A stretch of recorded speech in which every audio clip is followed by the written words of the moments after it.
So after day one of the second test in Barbados, it's time once again to Ask George.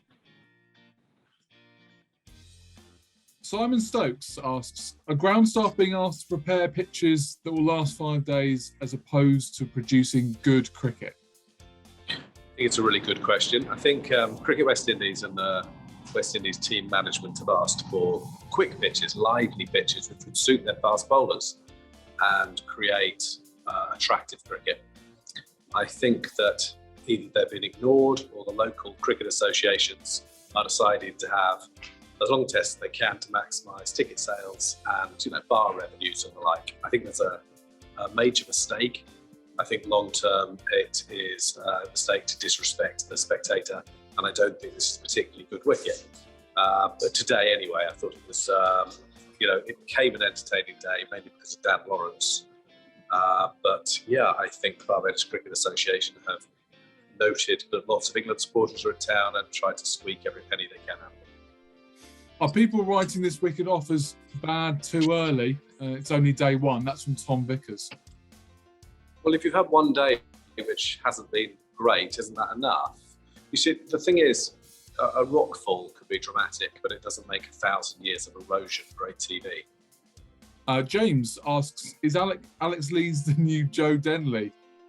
Builds a great platform for his teammates, puts England in winning positions as a result, but will probably only average 30 and be underappreciated.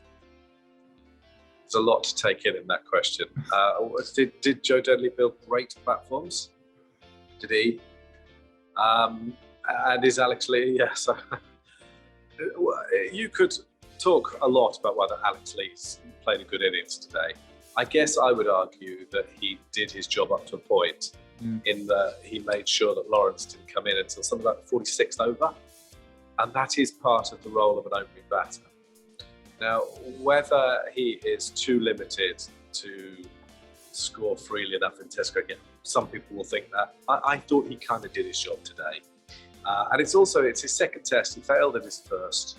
I think you've got to cut him some slack. So, it's a test opener. He did his job.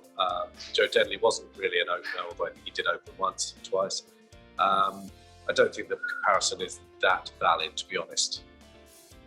Ramel Rahman asks, will Dan Lawrence end up with a better test record than Ollie Pope? That's a really good question. I mean, today it looks like it, doesn't it? Yeah. I mean, I still think Ollie Pope's good enough to come again. I think there's something really, really good and worth nurturing there. But, John Crawley probably, he did end up with a better test average. A better example, Paul Collingwood ended up with a better test average than Graham Hick, Mark Ramprakash. So it's not all about talent. Dan Lawrence is obviously talented. I'm not suggesting he isn't, but Ollie Pope is clearly talented too and just hasn't been able to turn that into runs on a consistent basis. There aren't any guarantees, and he's at a bit of a crossroads, isn't he, at the moment? The other thing is just we need to be a bit cautious with our conclusions. That is flat. It's as flat as it gets in the first day test cricket. Because it wasn't just flat, there was actually a wee bit of pace. Great outfield. Run scoring was a lot easier than in Antigua. Mike Andrews asks, don't know if it's just me, but Darren Lawrence plays a few shots which are incredibly similar to Graham Hick. The easy cover drive, the clip through mid-arm, the back foot square drive off the spinners.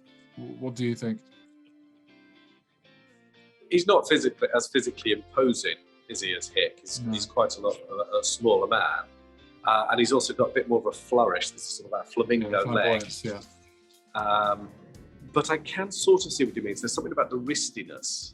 He doesn't necessarily take a stride, which Hick didn't either, or he took a half stride.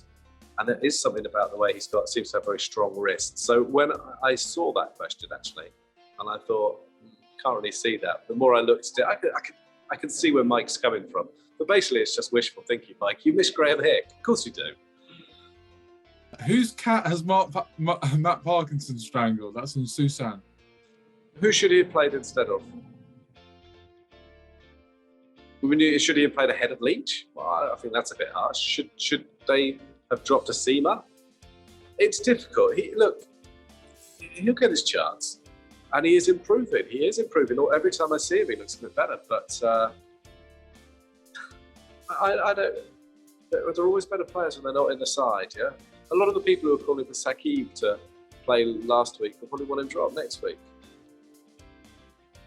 You know, I just, you've got to be a bit realistic about what he can achieve. And he can't really bat. So, you know, there's not masses of places in the side for him. You know, he's going to have to go in that bottom 3 or so, 2 even. And England have a spinner who's just had a very good test. So unless you're suggesting they play 2, which is, you know, I guess possible, I don't think it's an unreasonable selection right now. He'll get his chance. I guess it's because he's carried drinks all around the world that, you know, for the last, 12, 18 months that... Yeah, right. But he might have played one. In that time, he's... but maybe he should have played ahead of Don Bess. Maybe he should have done at times. But if you're playing one spinner, and Joe Root's in the side as well, then it's quite difficult to squeeze him in. But all I would say is he has improved in that period. You know, he's working every day with GTG tells. He is doing some bowling, and he does look as if he's improving. So it's not time wasted, I don't think. Reese Bob asks, any updates on England's search for a director of cricket? Any notable applicants that you've heard of or would like to see in the job? Yeah, I mean, I think it's been lined up for Ed Myth, if I'm honest, which I find interesting. But, I'd like Andy Flower to be interested. I think Peter Moores would be good, but, I mean, I remember Peter Moores, one of the reasons he was sacked second time around is because they said you can't do things twice, can't come back like that. I know Ed Myth is going to fail upwards to get another job, but anyway, who else? I think Marcus North might be there or thereabouts. Obviously, there are the Australian guys we talked about, and there's Mike Hesson possibly. But everything I hear sounds like Ed Smith is probably favourite. And he's still well thought of since obviously he was demoted as the chief selector. It depends who you ask. I mean, I remember him selecting Jason Roy as opening batter. Look, I remember quite a lot of odd selections. The Joss Butler experiment, which damaged Johnny Bairstow, Moeen Ali, Ollie Pope, various other people. I remember him falling out with Stuart Broad, and the reasons he was sacked. I also remember the reason he left Cricinfo. So I am surprised. I'm really, really surprised, but that's what I'm hearing, and I'm just trying to answer the question honestly.